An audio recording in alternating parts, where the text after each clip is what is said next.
नुपुर शर्मा की गिरफ्तारी का मुतालबा करते हुए कल नमाज जुमा के बाद मुल्क के कई छोटे बड़े शहरों में एहतिजाजी मुजाहरे किए गए। दिल्ली, हैदराबाद, रांची, सहारनपुर, कोलकाता, लुधियाना, अहमदाबाद और मुंबई में लोग सड़कों पर निकल आए और नुपुर शर्मा के खिलाफ कानूनी कार्रवाई का मुतालबा किया। रांची समेत कई मकामात पर एहतिजाज के दौरान तशद्दुद फूट पड़ा। रांची में पुलिस ने एहतिजाजियों के खिलाफ ताकत का भरपूर इस्तेमाल किया और ताकत के दौरान हवाई फायरिंग भी की गई।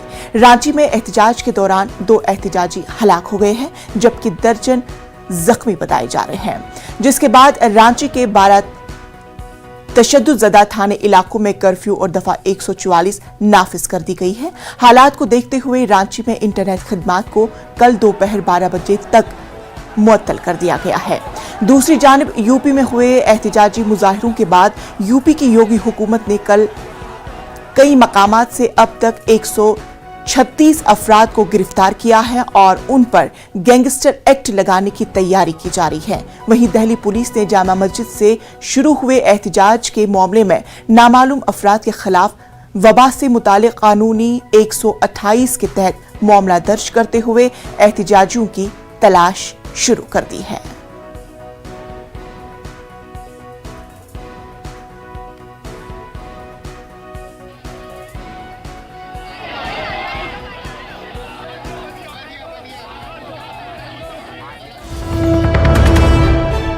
मगरबी बंगाल में नुपुर शर्मा के खिलाफ एहतिजाज। इस वक्त की बड़ी खबर हावड़ा से आ रही है। मगरबी बंगाल में तशद्दुद नुपुर शर्मा के खिलाफ एहतिजाज किया जा रहा है। हावड़ा के पंचला बाजार में तशद्दुद फूट पड़ा है। पुलिस ने एहतिजाजियों पर आंसू गैस के गोले दागे। तो बड़ी खबर हावड़ा से, मगरबी बंगाल में तशद्दुद फूट पड़ा। नुपुर शर्मा के खिलाफ एहतिजाज शुरू हुआ है। हावड़ा के पंचला बाजार में तशद्दुद फूट पड़ा। पुलिस ने एहतिजाजियों पर आंसू गैस के गोले दागे।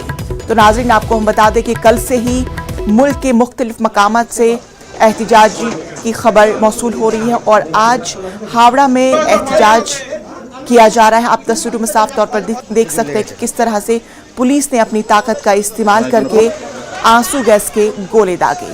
भीड़ को मुंतशिर करने के लिए पुलिस ने ताकत का इस्तेमाल किया और आंसू गैस के गोले दागे। नुपुर शर्मा के खिलाफ एहतिजाज किया जा रहा है। हावड़ा के पंचला बाजार में तशद्दुद अभी फूट पड़ा।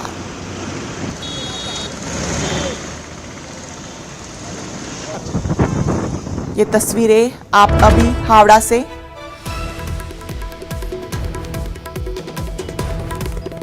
हज़रत रसूल सल्लल्लाहु अलैहि वसल्लम के खिलाफ एहतिजाज का मामला। जुमे के दिन पुरतशद्दुद एहतिजाज के बाद हालात हुए कशीदा। पुलिस ने इलाहाबाद शहर में दफा 144 की नाफिज कर दी गई है। पुलिस ने अब तक 37 अफराद की गिरफ्तारी की तस्दीक भी की है। मारूफ समाजी कारकुन और जमात के मकामी अमीर जावेद मोहम्मद को गिरफ्तार किया गया। जावेद मोहम्मद की अहलिया और बेटी को भी हिरासत में लिया गया है।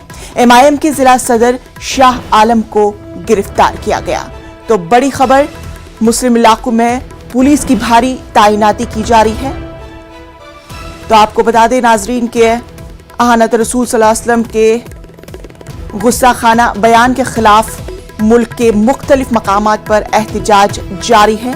जुमे के दिन पुरतशद्दुद एहतिजाज के बाद हालात कशीदा हुए। पुलिस ने इलाहाबाद शहर में दफा 144 नाफिज कर दिया। पुलिस ने अब तक 37 अफराद की गिरफ्तारी अमल में लाई है। मारूफ समाजी कारकुन और जमात के मकामी अमीर जावेद मोहम्मद को गिरफ्तार किया गया। जावेद मोहम्मद की अहलिया और बेटी को भी पुलिस ने अपनी हिरासत में लिया।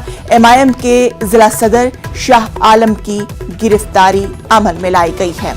तो मुस्लिम इलाकों में पुलिस की भारी तैनाती अमल में लाई गई है। मास्टरमाइंड सामने आया है, उसका नाम जावेद अहमद उर्फ जावेद पंप ये आदमी है। इसके अलावा और भी सारे मास्टरमाइंड हो सकते हैं। उनकी पूछताछ की जा रही है, उनके बारे में जानकारी इकट्ठी की जा रही है। अभी हमने जो कल घटना हुई, पुलिस और प्रशासन ने पहले बहुत समझाने की कोशिश की, ये मानते हुए कि सभी अपने आवाम हैं, सभी लोग बात मान जाएंगे, लेकिन अधिकांश लोग बात नहीं माने और नाबालिग बच्चों को आगे करके कुछ खुराफाती अराजक तत्वों ने पुलिस और प्रशासन पे पथराव किया है और इस घटना को बेहद गंभीरता से लिया गया है। इनके खिलाफ थाना खुल्दाबाद और करेली 2 थाना क्षेत्रों पर 29 गंभीर धाराओं में मुकदमा दर्ज किया गया है। 70 नामजद अभियुक्त हैं और 5000 से भी ज़्यादा अज्ञात शरारती तत्वों को उसमें नामजद किया गया है, डाला गया है। इनकी पहचान वीडियो के आधार पर की जा रही है। कई लोगों को मौके से हिरासत में लिया गया था। कई लोगों को हिरासत में लिए गए लोगों से पूछताछ के बाद हिरासत में लिया गया। इस प्रकार से कुल अब तक 68 लोगों को पुलिस ने अपनी हिरासत में लिया है।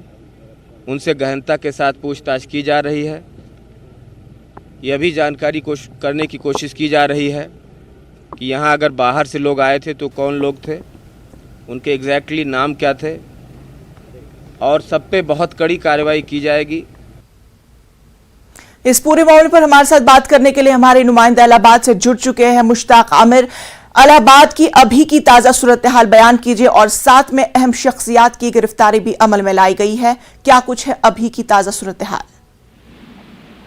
इंशाअल्लाह सबसे पहले तो मैं ये बता दूं कि इलाहाबाद जुमे के दिन जो कुछ भी हुआ, आज का जो दिन है बज़ाहिर एक तरह की शांति है और खामोशी है, पुरअमन माहौल है, लेकिन एक कशीदगी भी है जो पुलिस की कार्रवाई मुस्लिम इलाकों पर हुई है। और मुस्लिम इलाकों में जो बड़े पैमाने पर पुलिस फोर्स तैनात की गई है। पुलिस फोर्स की तैनाती के बाद 3 बड़े इलाके हैं इलाहाबाद के, अटाला और नूरुल्ला रोड, मिर्जा गालिब रोड और शौकत अली रोड और करेली। ये इलाके ऐसे हैं जो एक दूसरे से इंटरकनेक्ट है और इन पर खास तौर से बैरिकेटिंग लगा करके रुकावटें खड़ी की गई हैं। आने जाने पर पाबंदी लगाई गई है, जुज़वी तौर पर आमदो रफ्त पर भी जुज़वी तौर पर पाबंदी लगाई गई है। पूछ गछ के बाद ही आगे जाने दिया जा रहा है। तो हालात इस वक्त बज़ाहिर पुरसुकून है लेकिन कशीदा हैं। हाँ, ये जरूर हुआ है कि जो गिरफ्तारियां हुई हैं उसमें कई बड़े नाम आए हैं जो इससे पहले कभी गिरफ्तारियों के जद में नहीं आए हैं। उसमें सबसे बड़ा नाम जो जावेद मोहम्मद का है, ये जमात इस्लामी के मकामी अमीर हैं, वेलफेयर पार्टी ऑफ इंडिया के सूबाई सेक्रेटरी हैं। इसके अलावा ये इलाहाबाद रोटरी क्लब के करेली चैप्टर के प्रेसिडेंट भी हैं और कब्रिस्तान कमेटी के सदर भी हैं। ये तो इनको ये कई तरह की इनको पर जिम्मेदारियां हैं, मिली जिम्मेदारियां हैं। एक मिली फिगर है इनका, मुस्लिम कारकुन की हैसियत से, एक्टिविस्ट की हैसियत से जाने जाते हैं। दूसरा जो बड़ा नाम है शाह आलम का है। शाह आलम MIM के मकामी सदर हैं और अतीक अहमद जब MIM में शामिल होने का उन्होंने ऐलान किया और उनकी अहलिया ने ऐलान किया तो शाह आलम के ताल्लुकात अतीक अहमद के खानदान से कुर्बत हो गई और उनका आना जाना था। तो एक तरह से वो भी एक बड़ा फिगर है अतीक अहमद के नाम जुड़ जाने की वजह से। इसके अलावा 68 लोगों में उन लोगों की बड़ी तादाद शामिल है जो CA NRC में की तहरीक में शामिल थे और उन पर किसी तरह का मुकदमा दर्ज नहीं हुआ था या गिरफ्तार नहीं हुए थे। इस बार के जो हंगामा हुआ, पुलिस पे पथराव हुआ और तशद्दुद हुआ, उनमें भी बेशतर नाम ऐसे लोगों के हैं जो CA NRC के खिलाफ मूवमेंट में शामिल रहे। तो इंशा देखा जाए तो CA NRC की मूवमेंट से लेकर के कल जो हंगामा हुआ जुमे के बाद, उसमें शामिल लोगों को पुलिस ने उनके खिलाफ FIR दर्ज की है। अभी तक 68 लोगों के खिलाफ FIR दर्ज की है। 1000 नामालूम अफराद के खिलाफ भी FIR है। जाहिर है कि नामालूम अफराद के खिलाफ जब FIR दर्ज की जाती है तो उनकी बाद में शिनाख्त करके गिरफ्तारियों का दायरा बढ़ाया जाता है। तो 68 के अलावा अभी और भी गिरफ्तारियां मुमकिन है, लेकिन जिस बड़े पैमाने पर गिरफ्तारियां यहाँ पर हुई हैं उससे एक तरह का खौफ का माहौल है मुस्लिम इलाकों में, उन जगहों पर खास तौर से जहां कल प्रोटेस्ट हुआ था। इंशा मैं एक बात यहाँ और बता दूं जो एक बहुत तशवीश की बात है यहाँ के लोगों के लिए। जिन लोगों को गिरफ्तार किया गया है उनके घर को मुनहदिम कराने की एक बात चल रही है, उसको चाहे आप अफवाह की शक्ल में कह लें, लेकिन इसको डिनाई नहीं किया गया है, इसको मुस्तरद नहीं किया गया है इंतजामिया की तरफ से। तो खास तौर से जावेद मोहम्मद, शाह आलम और दूसरे अफराद जो हैं उनके घर। चलिए मुश्ताक, अब देखने वाली बात होगी कि इलाहाबाद में अभी क्या कुछ माहौल सामने निकल कर आ जाएगा, क्या कुछ रुख इख्तियार कर सकता है, वो आने वाले वक्त ही बताएगा। फिलहाल तफसीलात के लिए आपका बेहद शुक्रिया।